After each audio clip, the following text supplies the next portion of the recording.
Day Dawns ARKS. Welcome everyone to your weekly Phantasy Star podcast recorded live on May 1st, 2021. I am one of your hosts, PrinceBrightstar, and with me is Zance. Go ahead and say hello. Oh, hey, I'm back. Hi, how's it going? Yep.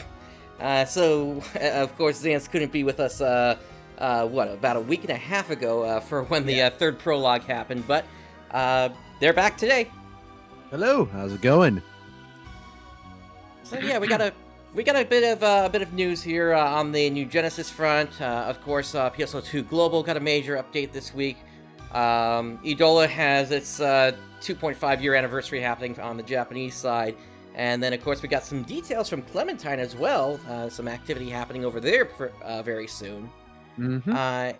But something that I want to mention here real quick. So, I got another job offer coming up soon and doing a technical interview for that. So I decided, you know what? I really wanted to do something involving MySQL. And I saw that even though it's outdated, there's the Tethella server thing for PSO Blue Burst. So I decided to set one up for myself. And I actually got it to work. Nice. Yep, it took about 2 hours-ish in order to actually get it effectively going. But now I was able to log in on my own server. Doesn't have any of the cool stuff that Affinia has, but I don't care. I have my own server. That's pretty cool. It's basically the same thing I did when I set up the private server I use for the series I've been... Well, it's kind of on hold, but I'm hoping to get back to that eventually, the series I do on this channel. Although I did the .dat version instead of the sequel version. Yeah. And other than that, I also got PSO GameCube. I was able to win a bid on eBay for the original episode 1 and 2. And I sent you a screenshot if you want to show that on stream. Yeah, give me 1 second while I get that loaded up again here. Okay. Basically, it's my luck. My luck is dumb. Here we go. Because the best way to put it. Yeah, so right there, Booma's right arm. On normal difficulty, which is what I was on there, that is a 1 in 8,640 chance. Yeah, that's like, what was this? Like your second or third quest here? Second. I just did a normal field and just went through Forest 1 and 2 and killed Dragon as my first thing. And then I decided, all right, I'll start doing the side quest. And then Booma's right arm drops. Yep. And now you've got to go through the rest of those quests so you can get to Dr. Montague so he can transform the weapon. Yeah. I'm going to plan on going through all the quests so I can get Soul Banish. Yeah, it's congratulations on getting the drop there. I know. Why is my luck like this? I try so many runs to get Lame de Argent on Blue Burst and never get it, and then I get this this early on. Anyway, I also been doing a all rares run over on my Twitch page if you want to follow that. And how's that hunt going? I'm at 38 rares now, I think. Nice. Yep. Currently, Phantasy Star is on a hiatus with his run, so I'm picking up the pace with my own. But I did take a break just so I can focus on making sure that I am fully ready for my interview on Tuesday. Gotcha. Good luck with that. Thank you. Thank you. What's been up with you so far? This week for me has been pretty quiet. Outside of course, the prologue a week and a half ago. I did actually put together a script. I'm in the process of editing a video, which is going to be covering some of the other mysteries that are still sort of remaining from New Genesis, leading into the release. We got a good bit of information from Prologue 3, which kind of changes how I'm looking at some stuff, including possibly where that boat came from. But Sega also, and I'm just going to go ahead and come out with this right now here, because frankly, I think either Sega did this intentionally, or they or this is just a mistake that Sega needs to fix. And if you don't want what I expect is going to be a story spoiler, go ahead and close your ears for like 15 seconds here. But the new character Manon, if you look at the in-game model, their eyes are green. If you look at the starter package, their eyes are blue, which means we might have another Reese Harriet situation on our hand here, and that explains why they can remember things from their past. So I'll be bringing that up in that video along with some other stuff. But yeah, this is I'm hoping to get this video out before the next closed beta starts here. Which, let's be frank at this point, after what happened when players just flooded the servers and couldn't get signed up after that, I don't think this is a closed beta anymore. I think this is an open stress test beta at this point. Oh, really? Yeah, because I haven't heard of anybody saying they couldn't get into it after they fixed the issue. It might end up being a stress test. Who knows? We'll see. Yep. But yeah, why don't we go ahead and jump into this week's topics here, starting with the results from the second closed beta test here. We got some survey results here. This has been translated by the bump.org website. And the first thing we have here is the class level ratio. So 9% of players reached level 15, 41% of players surpassed level 10, and 50% of players were under level 10. Which, to me, is kind of surprising. Because when I went through the new Genesis closed beta test number 2, I was able to hit like level 8 or level 9 within like the first hour or so. Well, there are some people, whenever they do these kind of tests, they didn't want to do the combat, just wanted to either explore around or chat with people or just mess with the character creation. That's true. That is true. So that might explain part of it. Let's see.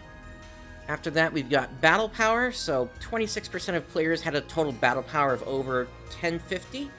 26% of players had a total battle power of over 950. And then 48% of players had a total battle power of less than 950. And 950 was important because that got you into the emergency quest that popped up. And that's one thing I'm really interested to look at whenever the beta test happens in 2 weeks, by the way. Let's go. I'm curious about that battle power thing and how it increases and how important having those battle power is. I'm guessing it's kind of similar to how combat power is in a lot of gacha games. Maybe something like that. That, or I think in the past I've likened it to things like item level in other MMOs, like the minimum level of item gear that you need to be able to get into certain content. Because it does help mitigate people coming in at a really high level, but with terrible equipment. Right, exactly. In terms of class popularity, Hunter was 26%. No surprise there. Everybody defaulted to that. No surprise with Hunter. No surprise. Gunner was in second place at 19%. Fighter was at third. I'm more surprised by. Gunner was more popular than Ranger. That is true. Yep. You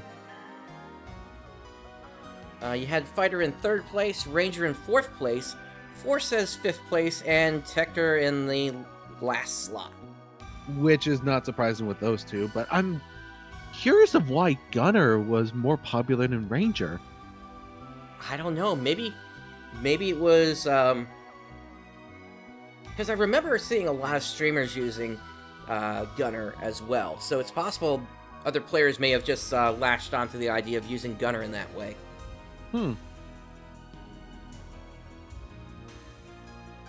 Let's see. After that, we then have the number of days played.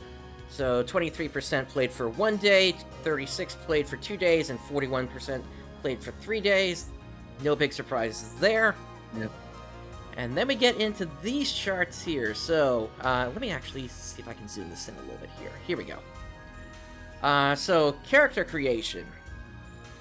So, character models they're looking to be about, what would that be, about 71% either good or very good.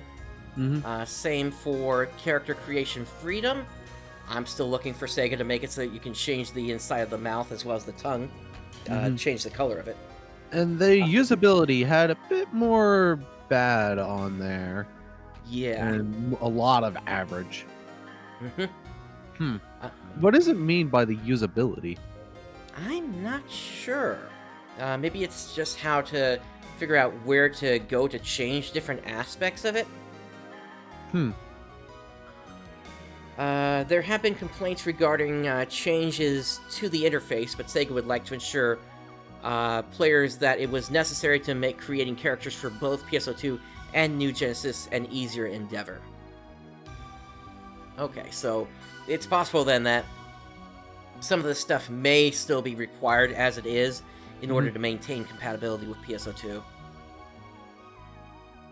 Which, yeah, it's kind of a shame on that part, but it's understandable. Yep.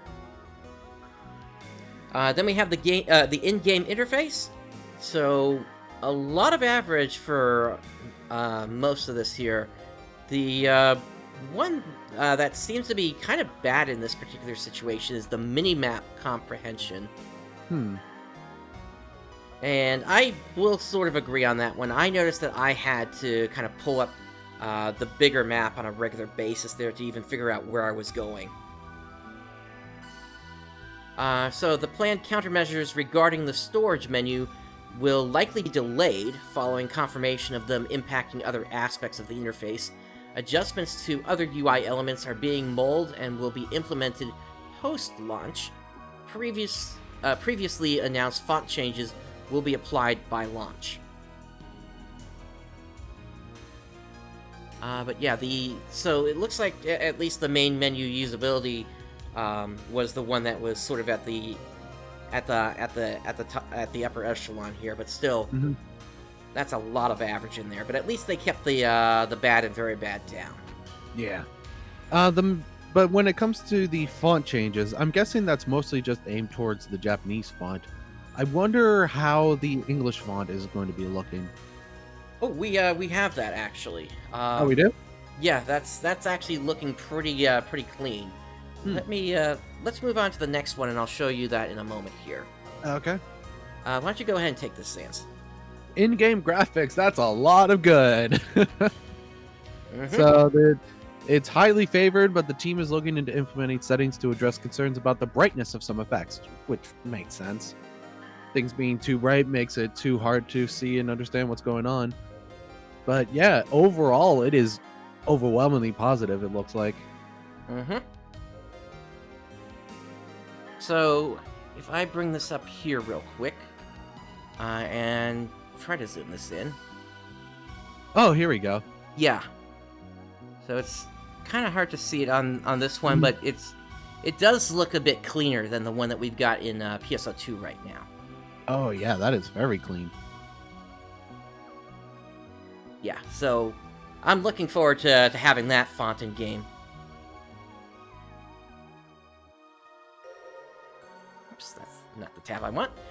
Okay, so after that we've got the class evaluations.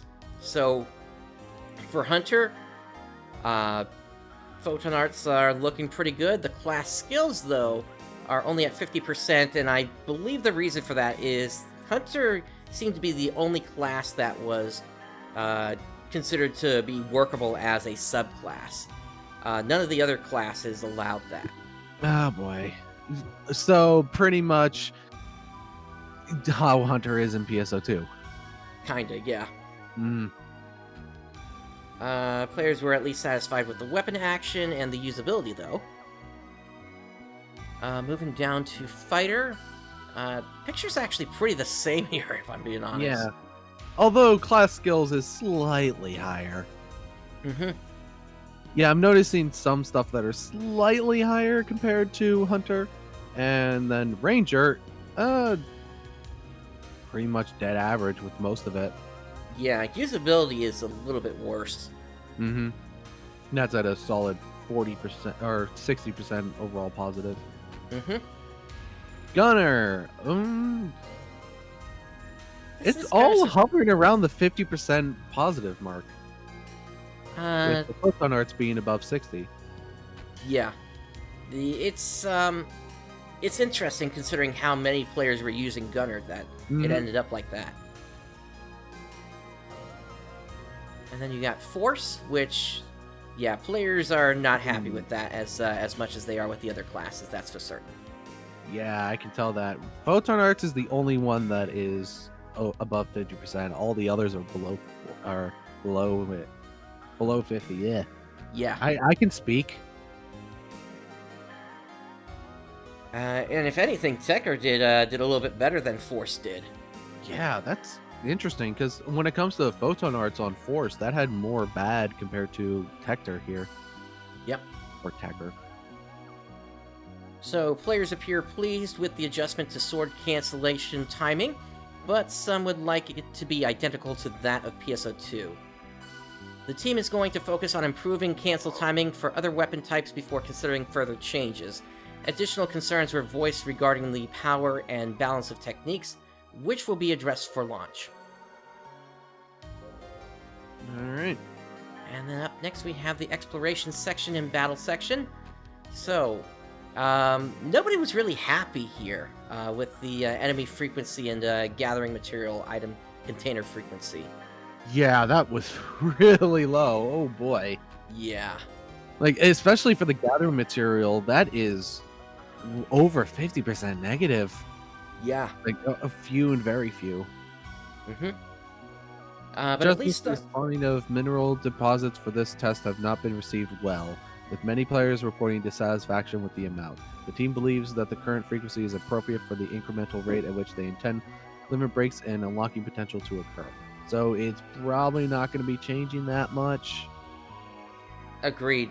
Yeah, I think the idea here is they want to do some gating on player power progression. Which makes sense. Gets the people playing longer. And also makes me money. If I can sell the stuff, obviously. Mm-hmm. But players at least were happy with the map design, it looks like. Oh, that's good. And yeah, the maps look really nice. Yep. And we got the towers, cocoons, and trials. So the ease of finding tower and cocoon. Some players are still not exactly happy with that. Yep, it's mostly average. Yep. Same with the tower difficulty and cocoon difficulty. It is overwhelmingly just right. Yep. And strategy and enjoyment of the tower cocoon is... that one at least reached 50% there. And then the ease of understanding trials, that's got another chunk of average in there, but at least 40% positive on that. So the tower, cocoon, and trials seem to be appropriately balanced for first-timers, given the lack of change from the response of the first beta test. However, the team received negative feedback concerning the monotony of the towers and the difficulty in understanding the target enemies and spawning locations with trials.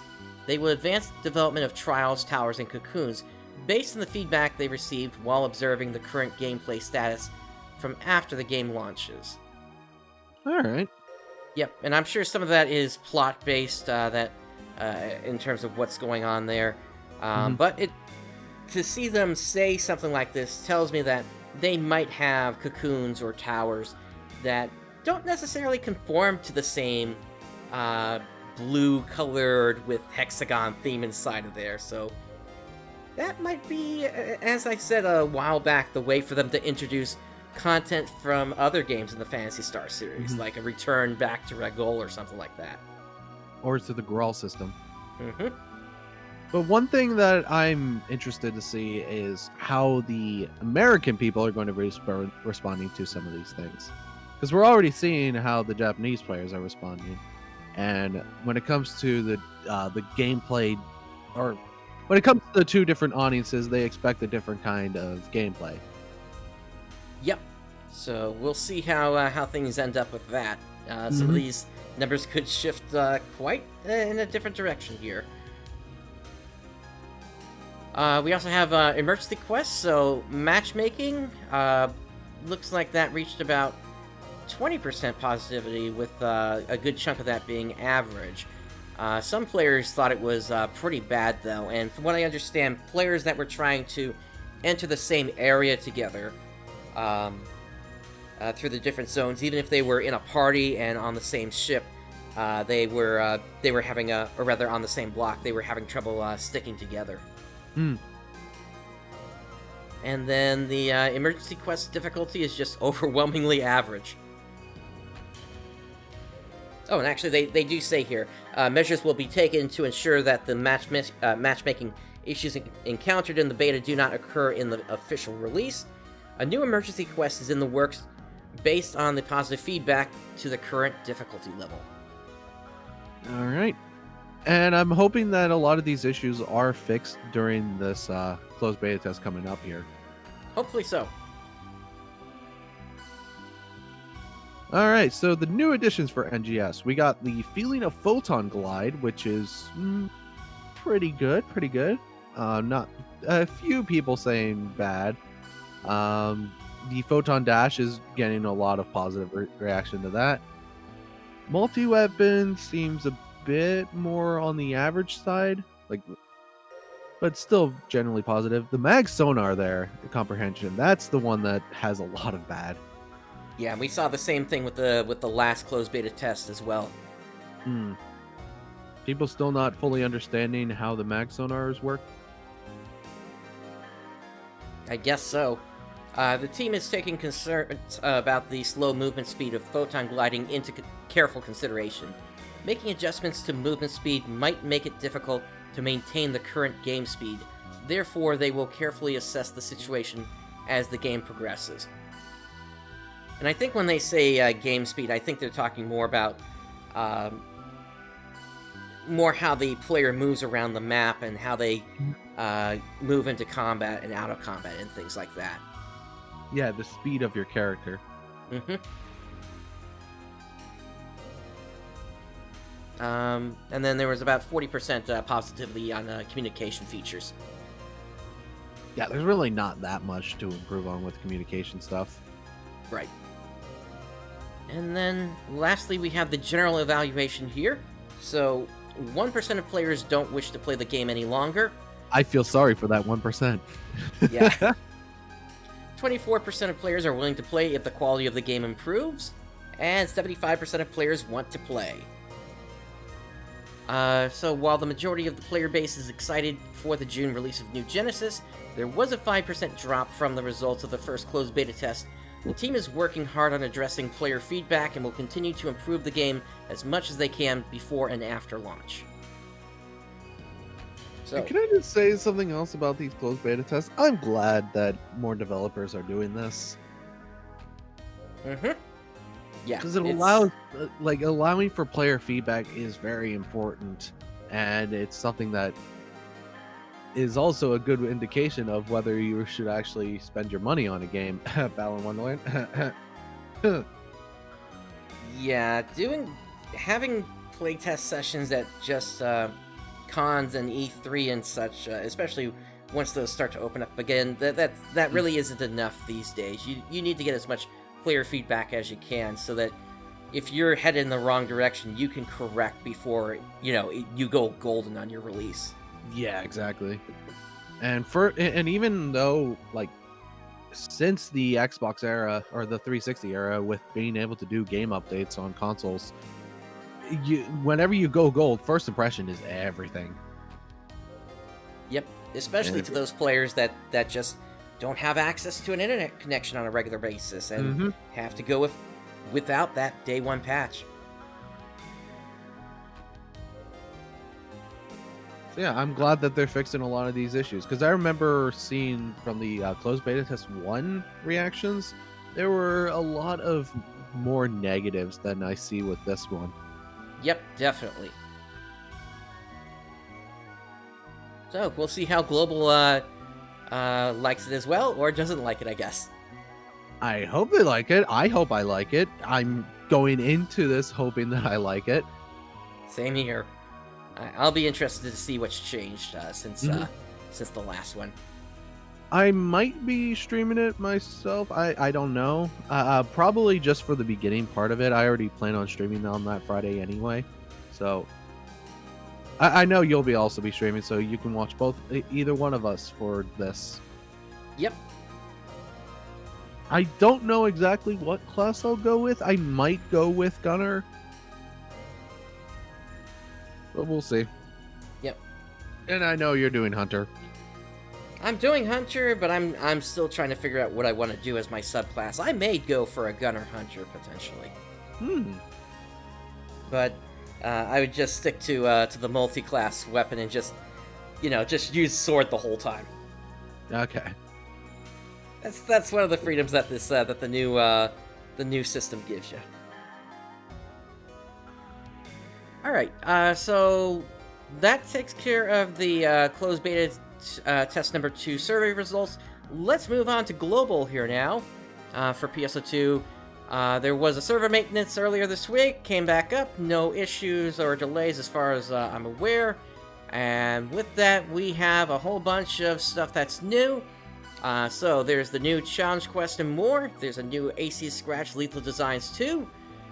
We have Mission Pass Season 16, as well as a new campaign, Part 2 of the ARKS Appreciation Event. So let's jump into some of those details here.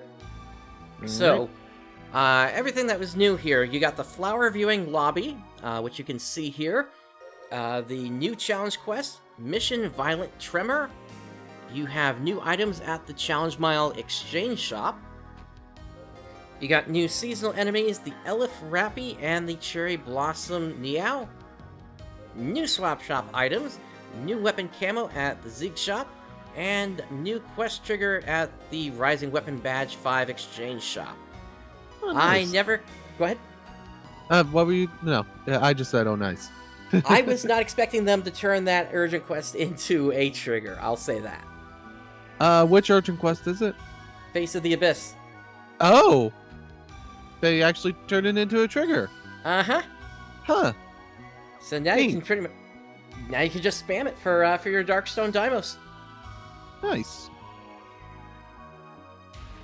And what were you about to say? No, that's cool. That's nice. Okay. Alright, so flower viewing lobby. Watch the Sakura Splendor taking place in the shopping plaza as the cherry blossoms fall. Quite the scenic backdrop for some screenshots featuring the layering wear in the Spring Festival or other AC Scratch ticket collections.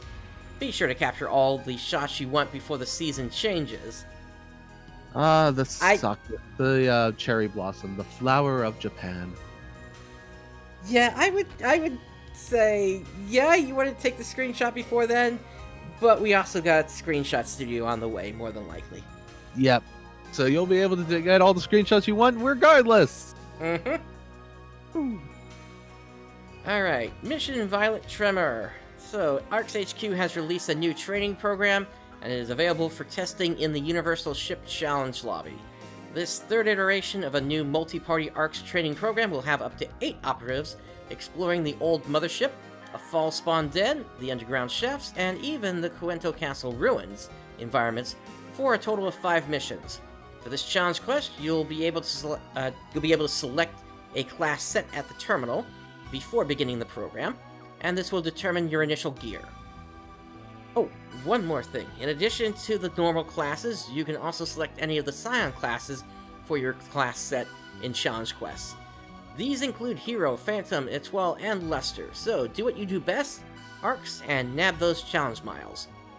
By completing Mission Violent Tremor, you may qualify to earn title rewards. The Violent Tremor Beginner will net you an Augment Transfer Pass, and the title Violent Tremor Explorer will earn you a Fluxio Juron Harmonizer. In addition, this weapon can be changed to other types at the Zig Shop without needing materials. And then, they actually have some correction notes here. Players can obtain several types of Fluxio series weapons via titles other than this one.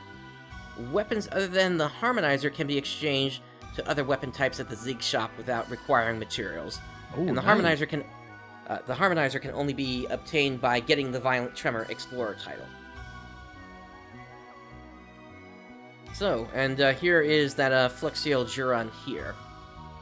Now, the thing with this this challenge mission is that depending upon how well you've done during the mission, it will actually change what the final boss is going to be. And there are even... how does it change there? So, like, in some instances, you go up against Masquerade, you might go up against Anga Fondarge, you could go up against a duo of the Hunars, and there's even a match against Sodam. Oh.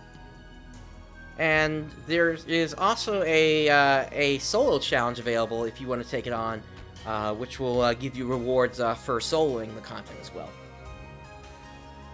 Which is something I'm probably going to end up doing, since I don't know if this is going to revitalize challenge mode. Have you gone on and tried this yet? I haven't yet. I was going to save it for my next stream. Okay. Which I'm hoping to do either later today or tomorrow at this point. Alright. I might get on later on and try this out as well. Well, good luck when you do. Mm-hmm. So, new items at the Challenge Miles Exchange Shop. That's right, ARKS, you've got some new resources available at the Challenge Miles Exchange Shop number 1. Challenge quests like the new mission, Violent Tremor. You can get, looks like you can get the Weapon Enhanced Cap +1 or Ultimate Boosters. So, that's nice if you haven't picked up enough yet in order to grind up the cap on your... on the first stage of your Klaus weapons yet. And then we got new seasonal enemies. You've got the Elifrappy. Oh, that's adorable! Yep, and if I remember correctly, this came over from the Southeast Asian version. Which makes sense, but it's still adorable. Mm-hmm. And then you've got Niao here as well. Cherry Blossom Niao. In terms of what they drop, you can get the Elephant Fever as an augment from the Rappy, plus 10 HP, 5 Dexterity, and 10 melee defense. They also drop several camos here, including the Randall Orbit weapon camo, which works for every weapon except the Harmonizer. And then for Cherry Blossom Niao, they have the Sakura Fever, which gives you plus 5 HP, plus 1 Photon Point, plus 5 Dexterity, and plus 10 melee defense. And they have the chance of dropping the Blossom Rosa Partisan Weapon camo, the Cherry Branch, which is a Dagger Weapon camo, and the Sakura Backpack, which is a Katana Weapon camo, apparently. Huh.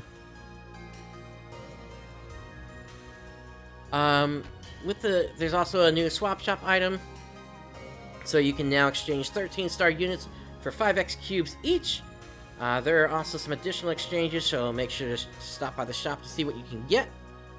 You've also got a new Zeke shop item, where you can trade single weapon coated weapon camos for one that will cloak all weapon types.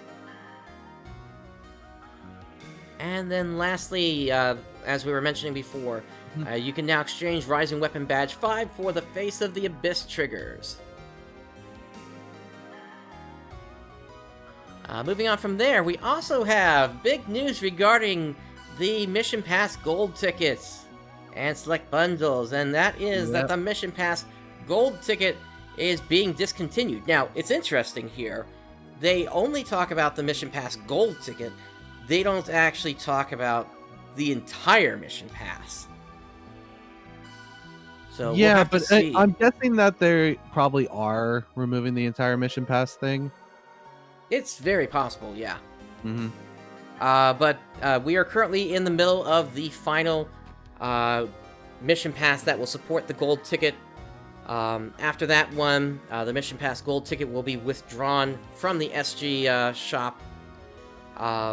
Now, on the Japanese side, you were able to trade those in for an EX Tri-Boost plus, I think it's 250?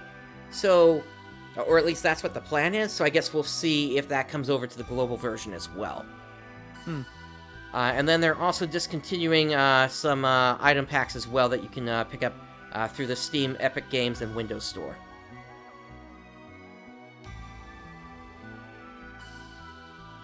But speaking of this Mission Pass, Season number 16, with this one you can get yourself, of course, the Power Stone Grille, as well as some Darkstone Deimos. You've also got Luma Galak weapon camo. That seems to be for the Rising Blades. You got the Flight Goggles, Cherry Blossom Tree furnishing item. The Tri-Dango weapon camo. Cherry Blossom Afro. Go ahead. I've been hearing about the Dango, and is mostly because of Monster Hunter Rise. I really want to try Dango myself. I'm not exactly certain what's in there. I don't know exactly what Dango's made of, but that, like I said, it's something I want to try. So that's a crazy afro to have there. Oh yeah, it's a great afro. Yep. And then looks like you also get the Kandama here, which I think that's an emote, or it might be a weapon camo. I believe that's an emote. And then you've got the gold tier rewards. You've got the Bito Macaron, both the water and yellow color, as well as the Odango style hairstyle. You've got the Wignir female cast set, as well as the crescent head and the decorated Haori outfit for the males. The blaster unit accessory, as well as the Baldur male cast set. If you wanted to get some extra arms, you can put supplementary swords on them. And then you've got the winged hair, which I'm trying to remember, is that Hiachi's hairstyle? From Tekken? It looks like Heihachi. Also, that squid hat. Yep. And then, of course, you got the Luther camo accessories, which I think were featured previously as well. Let's see, you've got a perfume headset, as well as, I guess it's an entire perfume set here. The Angel perfume, perfume Figtails, and the perfume wings. Divine Kaiser male cast set, which I think has been featured previously, along with the Alice female cast set. You can get a Tamahime number 2 mag transformation here. You've got the Virus robe, male and female, as well as the Towel turban. And then you've got the Rollock male set, as well as the Dista lady for the female cast, rather. So yeah, it's not too much special in this one, if I'm being honest here. Just the afro, honestly. Yeah. But we do also have a new AC Scratch in play here, so let's go ahead and take a look at this. Alright.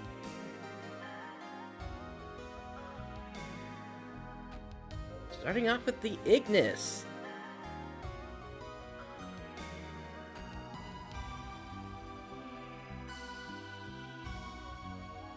As well as Agito's clothes. It's an interesting design, especially with all the tethered cloth at the ends. Fornus Fugit.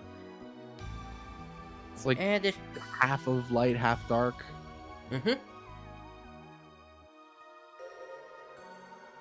So it's a multi-layered set here. Oh! Yep. Items below are equipped besides the outfit for the reference. Oh, okay. And if you haven't realized it yet, these are all weaponoids here.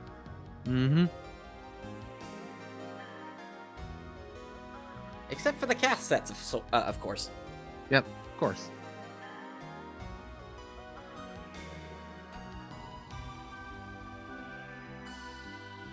Once again, another color variant this time around.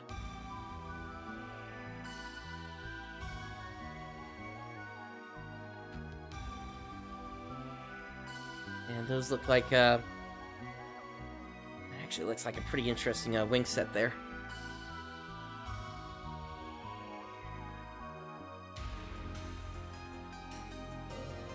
Ah, and we got some new poses here. Oh, the weaponoid poses. Hey, there we go. Tuna.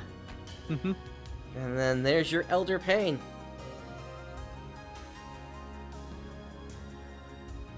Yeah. Let's take a look at what else we got here. Of course, we got the Eldertros suit. Oh, that suit is so cool.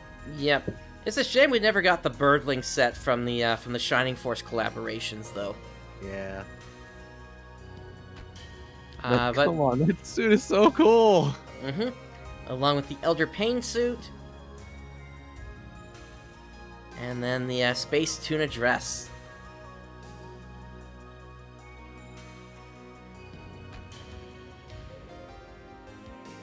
And then, moving down to the accessories here, you got an Elder Pain hairstyle, which basically just gives you horns. Nice. And you've got different eyes types here. The Up Leon eyes is kind of an interesting color there. And you can get yourself a half mask if you want here. Or a half-corroded face, I guess.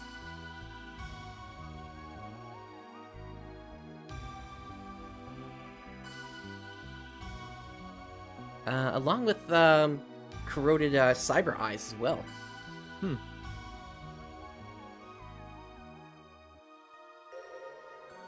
And then, yeah, you got a bunch of these floating accessories here, which could pass for mags, to be honest. Oh yeah, they definitely could. And the Space Tuna caps.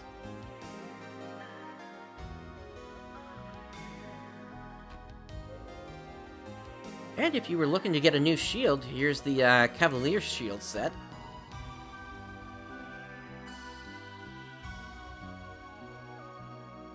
Cool. I like the design. Yep. And you got on both left and right and multiple versions of it. Also got these photon bats here as well. So if you want to go with a little bit of a Halloween theme, there you go. Bit early for Halloween, but I guess you could do a Spooky June. No, it's Spooky May. Yeah, Spooky May. Alright, your elemental transition for this AC Scratch is Lightning. You get a bunch of emotes here. And then for your bonus rewards, so at 15 you get Weaponoid Furnishing Set number 4, which appears... Actually, all these sets appear to be posters here. And then at 45 scratches, you get the Vocal Performance number 8. And then, of course, we got an update to the Fun Scratch.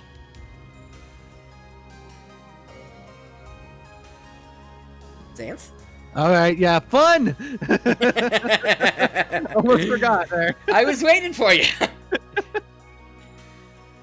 Okay, so, got the typical assortment of hairstyles, as well as eyelashes and eyebrows. You got a medical cap, if you want to put something like that on. Just call yourself a healer.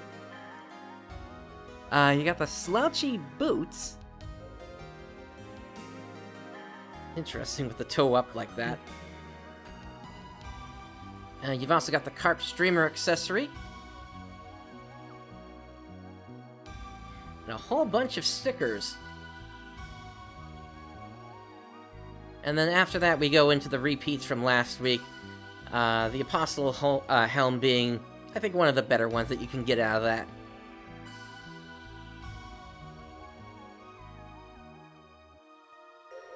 As for your emotes for this fun scratch, you've got the 138 Form a Line and the 131 Can't Wait. And your furnishings are from the log cabin this time. Alright, there's also an AC shop sale going on here. This is going to be until the 4th. And basically, if you have not used any of the extended storages before, aside from the first one, you can pick those up at 500 AC. And if you pick one of those up, you get yourself a free Tokyo bonus key rainbow with those. Ooh. Now they're actually worth it. Like, remember when all these AC shop sales had the useless escape dolls in them?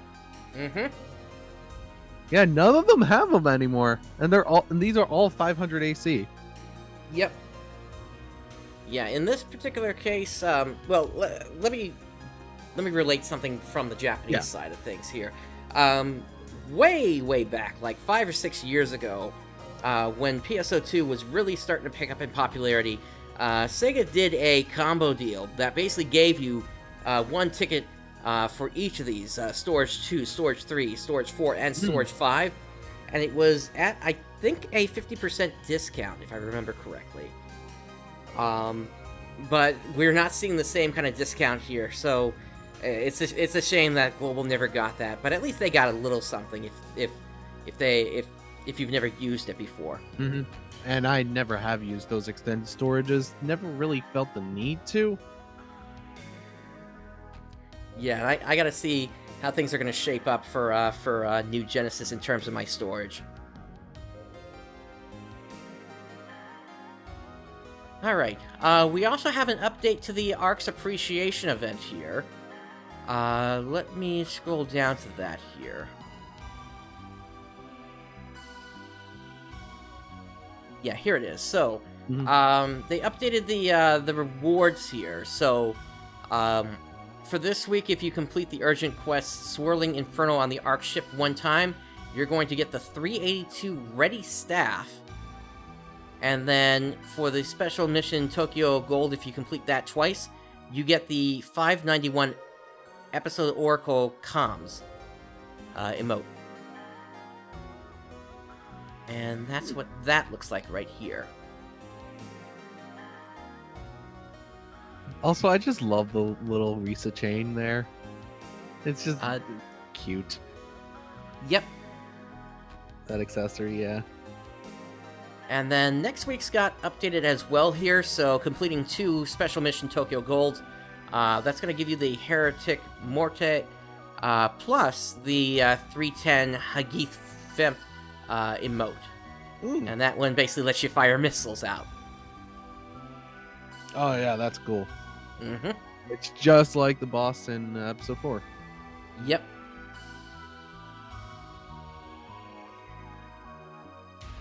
$2 million dedicated ARKs. But yeah, we got PSO2 day tomorrow. Woo! It technically starts today at 8 p.m. though. Woo!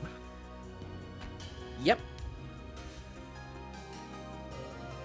So, you got your typical assortment of Star Gem tickets, your Tokyo bonus key gold, as well as your Magatsu bonus key silver. So, get some Star Gems from that as well. And you got your typical boosts as well. Combine that with the other boosts that are going on right now, that is a bunch of experience coming in if you've been saving up keys for this PSO2 day. Mm-hmm. Perfect for you to get those Star Gems for getting classes to level 100.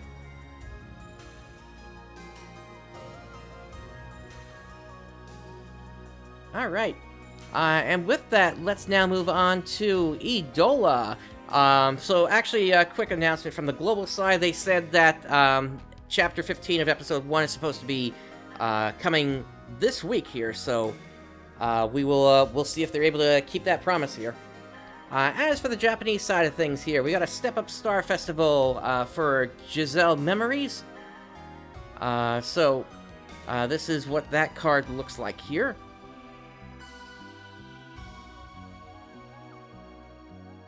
And with Step Up, the way it works is you go through a series of rounds, at the end of each round, you can pick the character that's part of the step-up gacha.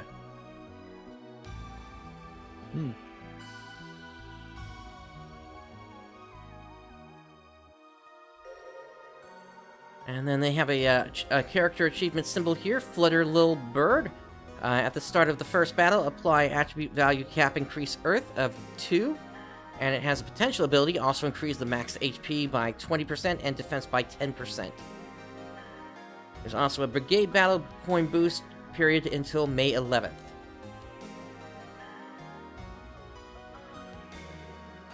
And once again, it's a sale for the whales. Yep, just another Platinum Doll pack sale.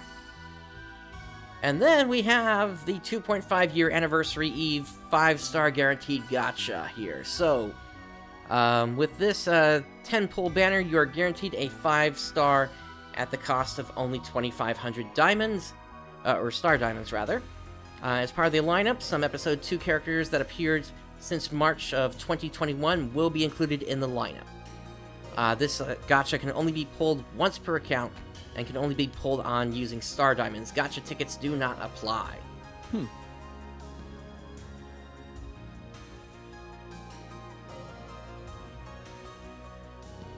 Alright, and with this, you're going to get the Giselle Happy New Year, or potentially the Stella Chocolates of Hidden Desire, Mirabelle, Matoy Holy Night Incense, Gerda Witch of Leoria, and Io as potential rewards.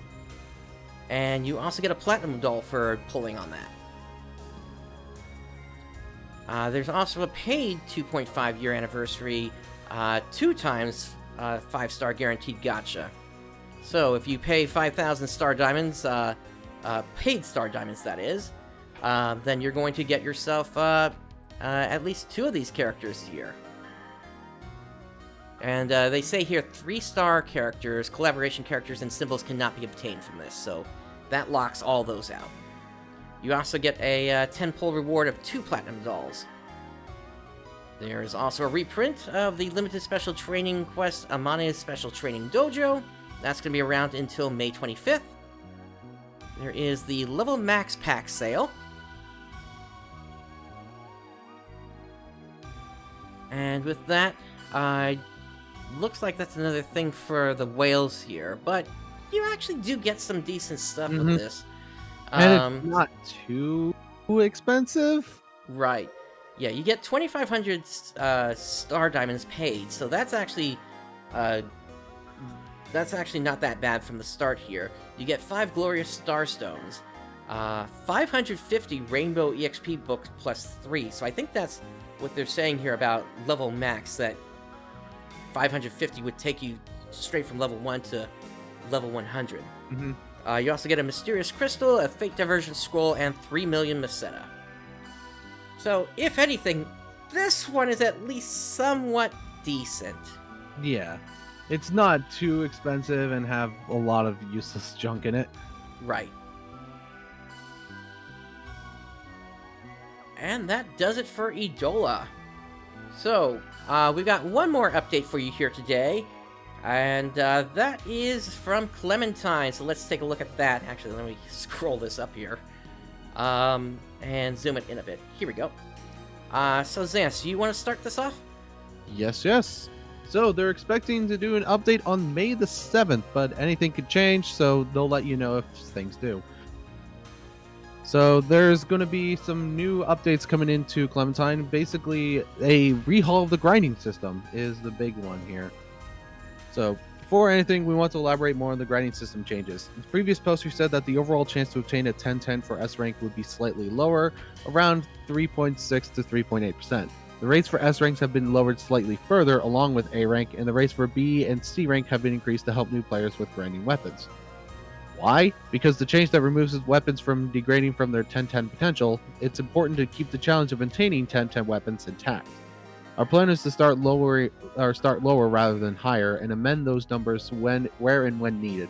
Additionally, to address players concerned about already broken weapons not being restored to their 1010 potential, this one is a little tricky for me right now. I'll look into it and try to find a feasible solution, and if I can do it, then I will do it before maintenance. Can't promise anything though. So yeah, they're changing the weapon grinding system to where the potential will never go below a max grind of 10 anymore. So if you fail the grind, it'll just reset back to 0, 10, and then you can just try to get up to 10 again. Yep. So grinding is still a meseta sync, but I find that more of now, instead of both a meseta and time sync if you failed, it's now just a meseta sync. Mm-hmm. Yep. And it's still better than what we had in the original Phantasy Star universe, as you were saying earlier, in that the weapon would just flat out break. Yep. Which is dumb. I just, it's dumb. You spend so long trying to find that rare weapon, you finally get it, and then it breaks. Why? Yeah, it was a thing of its time. Like no other, like I don't know of any other games that would do something like that. That's just, I think that was a way just to extend people playing online for longer, but so dumb.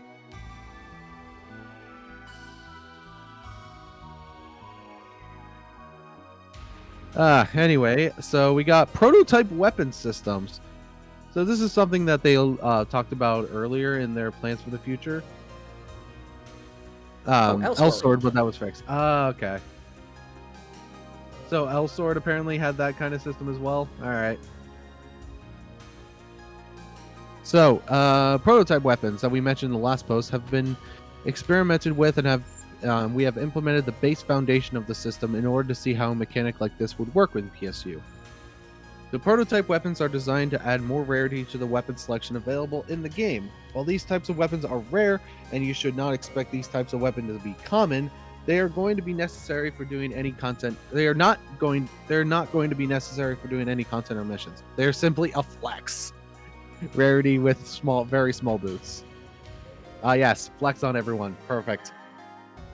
Naming conventions of these weapons will be altered depending on the weapon's original name and its attributes. So if it has AR, then attack range is increased, which is for striking only. SE is side effect boost, which is range and technic only. Amp F amplifies damage dealt with fire element weapons and proton arcs. And NV, no variance, does not apply to weapons that already have 0 variance.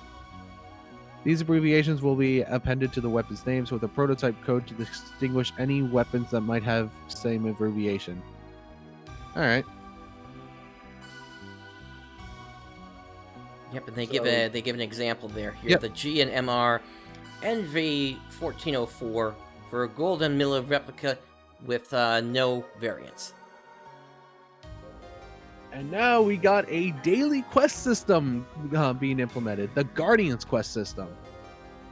In an effort to help new players get started with PSU, as well as older players having something to do, we have implemented the Guardians quest system, abbreviated as GQC, or GQS, which is a daily and weekly questing system with rewards. So pretty much similar to what Official had with the Guardians Boost Road. If I'm correct on that, right? Yep, that's right.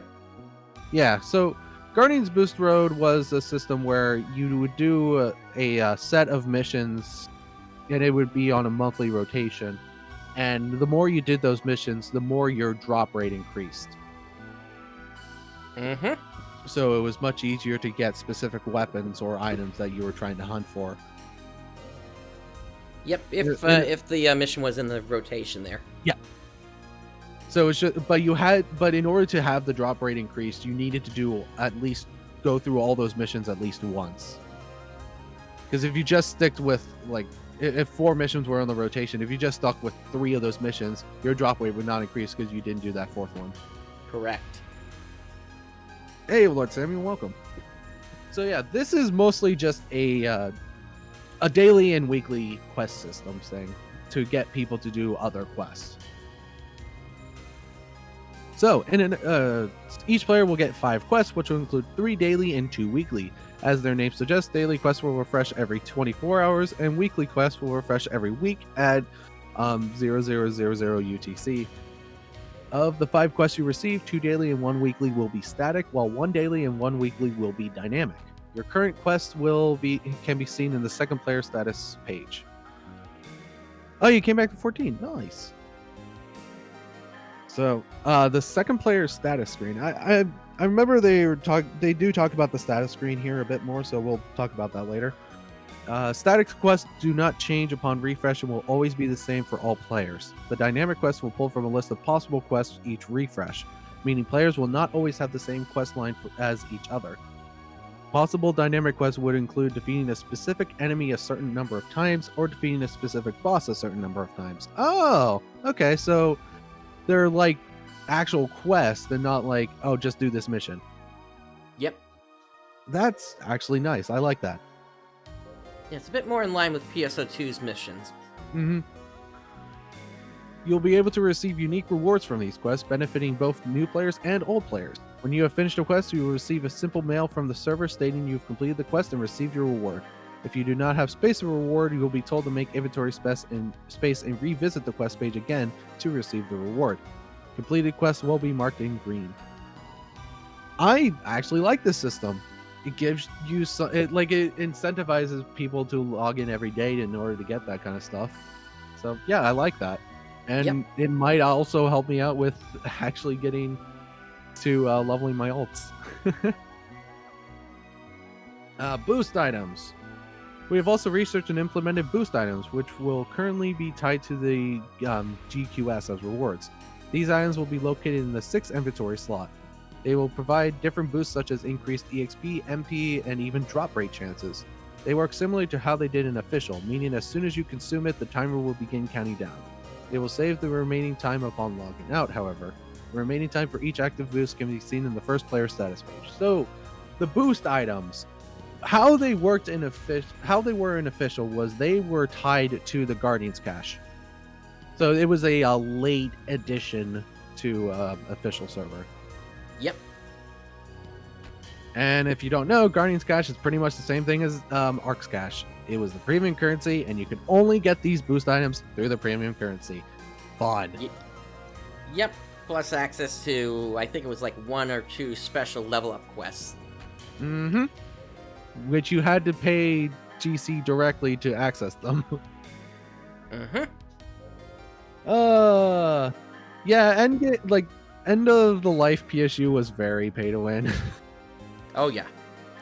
But it was how we got the PSP2 missions as well. Mm-hmm. This is a big one though, right here. Server statistics player status page. We have revamped the player status page. The first page will now host calculated stats, active boost, and timers, as well as server statistics related to how many players are currently online and the current popular lobbies up to a max of 3. It will also display the number of players and parties in those lobbies. The second status page will be solely dedicated to the GQS. This is a nice addition because it is hard to figure out where most of the people are. Even in vanilla PSU, it was really hard to figure that out. Yep. This was eventually implemented at the 4th floor or no 5th floor counter on the Japanese side, if I remember correctly. But it's nice to now have this on Clementine as well. So if you're trying to find a party, you can at least go to where the busy lobbies are and take it from there. And finally, we got drops, loot, and the change trademark. In the recent past, we've planned to make a post dedicated to this and the problems that we face with PSU's drop mechanics in regards to not knowing how it worked officially. Because that post ended up being quite the size, we've instead opted to just go ahead with the changes and detail them here as best that we can. To avoid confusion similar to the DNR system in the past, we hope we will take your time to read this one and ask questions if you need to. Let's see here. So changed way that the parties interact with the randomizer. In the past, each party would access one common randomizer for a stream of random numbers, but this is no longer the case. Instead, each party will obtain its own unique and isolated randomizer, which will be reseeded upon mission creation. This is to help prevent the randomizer getting into a bad pattern, as well as to prevent everyone in the game from stepping on each other's chances. Having a bad rap? Just restart the mission. Well, that's nice. Changed the way that DNR and DAR works. Good. We removed DNR from the equation, and before you go screaming, but DAR is the source of all problems, it was fine before that. Okay. DNR is genuinely a problem in this instance. The way that DNR is implemented following Sega's implementation in offline mode does not work well with what we're trying to achieve. It does not work well for online nor blend well with other rates, which makes it incredibly difficult to mend, tweak, or modify drop rates on the fly with boost items. Therefore, DNR will be effectively removed from boxes. Ooh, boy. So what does this mean for you? All boxes will now drop either area drops or a main box item. There is no longer an instance where the box can drop nothing due to DNR. If a box isn't dropping an item, then the box broke. Report box will be fixed. That's nice. So basically, the ending boxes after you finish a mission, those will no longer drop Meseta because of DNR. That is very nice. Along with the removal of DNR, DAR will also be changed. It will no longer increase per party size, but will now be a static rate of 20% regardless of party size. DAR will take the role of DNR's old purpose of the tier down mechanic for boxes, so you will still be able to have a chance to receive the previous tier's drops. Because of this, you should be able to play missions in a party without feeling punished by the original DAR and DNR systems. Yes, I am the capitalist because I like getting items and making money. That's how I am with a lot of MMOs. Come on. Yep. Rogue siblings. Okay, what's this? A pair of rogues have traveled from Il Cabo Bay and stopped to set up camp at Vio Tonga. A brother and sister, these rogues are rumored to be selling unique blueprints for weapons not found anywhere else. If you're interested in what they have to offer, you might be able to find them camped out in the Fire Pit Cave. Okay. Interesting. And we got the dank crystal sneaker. God damn it. I actually noticed dark crystal sneaker. Yeah, I know. It's a common joke of always saying dank whenever you're saying dark. I make that all the time. So just seeing someone else actually do that. I don't know if I should feel proud or not. Yeah, at least you're not going up against the Dank Falls. Yes, Dank Falls. The dank, yeah. Oh, the way you take down the Dank Falls is you just throw weed at it. Anyway, a new exchange mission will be available at the 5th floor of the Guardian's colony. Plant Manual has been tasked with collecting Magispheres and is giving out unique rewards to Guardians who bring him lots of them. You will also be able to compress Megaspheres into Mega Drops, which subsequently will compress into Megaspheres. You wouldn't believe how much trouble this guy gave us. Fortunately, it did help us with understanding how scripts and exchange missions work. It's nice. Synthesis. All synthesis boards, current and future, will now reach 100% success chances as long as their respective PM field is level 100. Nice. I need to level my partner machine. Jeez. Yep. Yep. And so now there's no reason not to have 4 characters, each one with a specific stat partner machine in there. And we got an upcoming event coming. We've been researching and working on creating a new and fully customized mission for our next event. While this is still in the works and we're still learning and discovering how things work, we really hope to be able to share it with you soon. If all goes according to plan, this will most likely land mid to late May and run for approximately 3 to 4 weeks. This will be our first fully customized and scripted mission, and most likely will not be a Netflix watching mission. It's going to be challenging, and it's going to take players time to run. Because of this, we plan to make it rewarding for everyone involved. There's still more to be done, including into the update before it rolls out, mostly polished, minor quality of life changes and fixes, but we will include all of these in the patch notes during maintenance on, hopefully, May 7th, which is in 6 days. Yep, so did you read all of that? What a cool Gardena. Okay, bye, love you. Yep, that sounds like that's going to be something along the lines of Bruce's Dungeon. Probably. But yeah, I'm really excited for a challenging mission. Ooh. Yep. And plus, we know that the master classes are also coming once they release level 100, which I think is coming with that next event as well, if I remember correctly. Probably. So, it'll be nice to finally get that going as well here.